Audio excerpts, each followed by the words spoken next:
بسم اللہ الرحمن الرحیم۔ السلام علیکم ورحمۃ وبرکاتہ۔ سب تعریفیں اللہ تبارک و تعالیٰ کے لیے جو تمام جہانوں کا پروردگار ہے، اور بے شمار درود و سلام سید المرسلین خاتم النبیین محمد الرسول اللہ صلی اللہ تعالیٰ علیہ وسلم کی ذات اقدس پر۔ آج ہمارا موضوع ہے غصہ،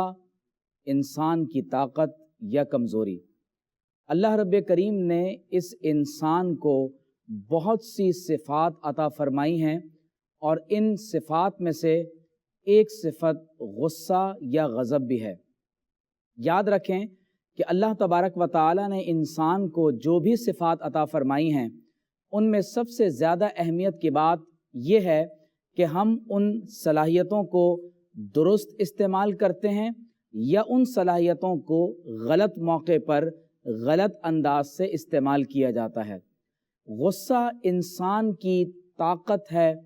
اور بعض مقامات پر اگر یہ غصہ انسان کی عقل پر غالب آ جائے تو یہ بہت بڑی کمزوری بن جاتا ہے، بلکہ بہت سی نفسیاتی بیماریوں کا سبب بھی یہ غصے کا عمل ہی قرار پاتا ہے۔ غصے کے بارے میں کہا جاتا ہے کہ یہ آگ کے شعلے کی مانند ہے، اور اس کی بنیاد دراصل شیطان کا وہ جملہ ہے کہ جب اس نے کہا کہ میں آدم علیہ السلام کو سجدہ نہیں کروں گا، خلقتنی من نار وخلقتہ من طین، کہ اے رب کریم تو نے مجھے آگ سے پیدا کیا ہے اور آدم علیہ السلام کو مٹی سے پیدا کیا ہے۔ لہٰذا ہمیں چاہیے کہ ہم اپنے غصے کی اس صفت کو درست مقام پر استعمال کریں، اور غصے کو اپنی طاقت بنائیں، نہ کہ غصے کو اپنی کمزوری بنائیں، اور نہ ہی ہمیں غصے میں بہت زیادہ مبتلا ہو کر اپنے آپ کو مختلف نفسیاتی بیماریوں کا شکار کرنا چاہیے۔ قابل توجہ بات یہ ہے کہ کسی درست مقام پر غصہ نہ آنا، یہ بات بھی بہت غلط ہے۔ بہت سے ایسے مقامات ہیں جہاں ہم یہ بات محسوس کرتے ہیں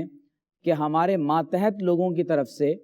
یا کسی دوسرے شخص کی طرف سے کسی ایسی غلطی کا ارتکاب کیا جاتا ہے کہ وہاں غصے کا اظہار ضروری ہوتا ہے، لیکن اگر ایسے مقام پر غصے کا اظہار نہ کیا جائے تو لوگ اپنی غلطی کو نہ محسوس کر پاتے ہیں، اور نہ ہی انہیں درست طور پر کبھی رستہ مل سکتا ہے۔ نبی کریم صلی اللہ تعالی علیہ وسلم سے ایک مرتبہ ایک شخص نے پوچھا کہ یا رسول اللہ صلی اللہ تعالی علیہ وآلہ وسلم،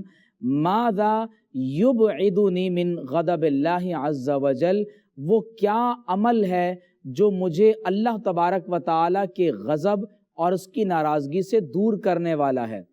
تو آپ صلی اللہ علیہ وسلم نے فرمایا لا تغضب، فرمایا کہ تم غصہ نہ کیا کرو۔ حضور علیہ الصلوۃ والسلام کی ایک اور حدیث ہے کہ نہ تم کسی کو نقصان دو اور نہ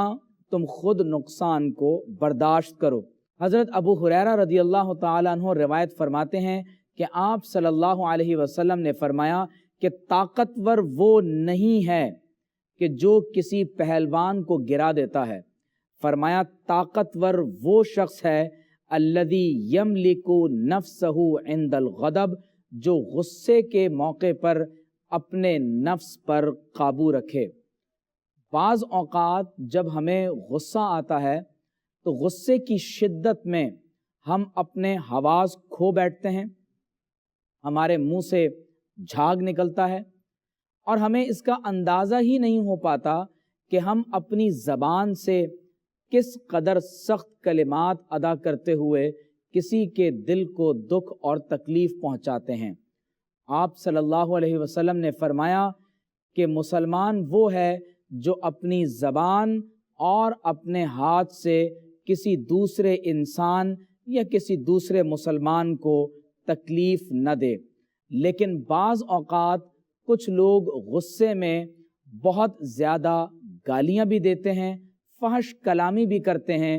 اور انہیں چھوٹے اور بڑے کی تمیز نہیں رہ پاتی۔ آپ صلی اللہ علیہ وسلم نے ارشاد فرمایا کہ ہم میں سے وہ شخص نہیں ہے جو بڑوں کی تعظیم اور توقیر نہ کرے، اور اسی طرح جو چھوٹوں پر شفقت نہ کرے۔ نبی کریم صلی اللہ تعالی علیہ وسلم یہ فرما رہے ہیں کہ جو شخص غصے کی حالت میں اپنے اوپر قابو رکھ لیتا ہے، اپنے غصے کو کنٹرول کر لیتا ہے، اللہ تبارک و تعالیٰ کے نزدیک یہ ہے وہ اصل مرد جو اللہ تعالیٰ کی بارگاہ میں اپنا پسندیدہ مقام حاصل کرتا ہے۔ قرآن مجید میں اللہ تعالیٰ نے اپنے نبی کی ایک صفت بیان فرمائی کہ وہ سید بھی ہیں اور حصور بھی ہیں۔ اس بارے میں اہل علم یہ فرماتے ہیں کہ السید الذی یملک نفسہ عند الغضب ولا یغلبہ غضبہ، فرماتے ہیں کہ سید اور سردار وہ شخص ہوتا ہے کہ جو غصے کے وقت اپنے نفس پر قابو رکھے اور اس کا غصہ اس کی عقل پر غالب نہ آ جائے۔ اکثر اوقات جب میاں بیوی غصے میں ہوتے ہیں تو دیکھا یہ گیا ہے کہ وہ ایک دوسرے کے ادب احترام کو کھو بیٹھتے ہیں، اور یہ نتیجہ بعض اوقات طلاق کی صورت میں بھی مترتب ہوتا ہے۔ لہٰذا اپنے آپ کو کبھی بھی افراط اور تفریط میں نہ رکھیں، بلکہ ہمیشہ اعتدال کے رستے کو اختیار کریں۔ کہا جاتا ہے کہ اتقوا الغضب، غصے کو اختیار کرنے سے بچو، فإنہ یفسد الایمان، کیونکہ غصہ ایمان کو ایسے ہی خراب کر دیتا ہے جیسے مصبر نامی دوائی شہد کو کڑوا کر دیتی ہے۔ کہا جاتا ہے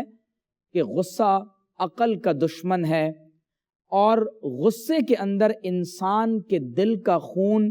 جوش مارتا ہے تاکہ وہ انتقام لے۔ جب انسان شدید غصے میں ہوتا ہے تو غصہ ایک آگ کی صورت میں اس کے دل کے خون کو جلاتا ہے، اور پھر یہ خون انسان کے قلب سے نکل کر جسم کے مختلف حصوں میں پھیل جاتا ہے، یہاں تک کہ وہ خون جو انسان کے دل کو جلاتا ہے، وہ خون بڑھتے بڑھتے انسان کے دماغ تک پہنچتا ہے، اور اسی لیے غصے کی حالت میں انسان کا چہرہ لال ہو جاتا ہے، اس کی آنکھیں سرخ ہو جاتی ہیں، اور اس کی جلد کا رنگ بھی تبدیل ہو جاتا ہے۔ غصے کی بہت سی قسمیں ہو سکتی ہیں، کبھی اس کا سبب حسد ہوتا ہے، کبھی غصے کا سبب تکبر ہے، کبھی غصے کا سبب مال و دولت کی حرص اور ہوس ہے، کبھی غصے کا سبب انسان کی خواہشات کی تکمیل کا نہ ہونا ہے۔ لیکن اگر یہ غصہ اللہ تبارک و تعالیٰ کی رضا کے لیے ہو، کہیں شریعت کے اصولوں کو پامال کیا جا رہا ہو، اور ایسی صورت میں اگر غصے کا اظہار نہ کیا جائے تو یقیناً پھر انسان اللہ تعالیٰ کی گرفت میں آتا ہے۔ قابل توجہ بات یہ ہے کہ غصے کے 3 درجات اہل علم نے لکھے ہیں کہ ایک افراط و تفریط کا شکار ہونا ہے، اور تیسرا حصہ اعتدال کا رستہ ہے۔ یہ بات بھی درست نہیں کہ ہمیں غصے والی بات پر غصہ نہ آئے،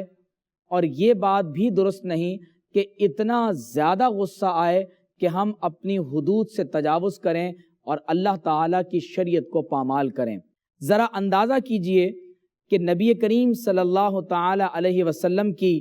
اس بارے میں اپنی سنت کیا ہے۔ جب طائف کے میدان میں اوباش نوجوان نبی کریم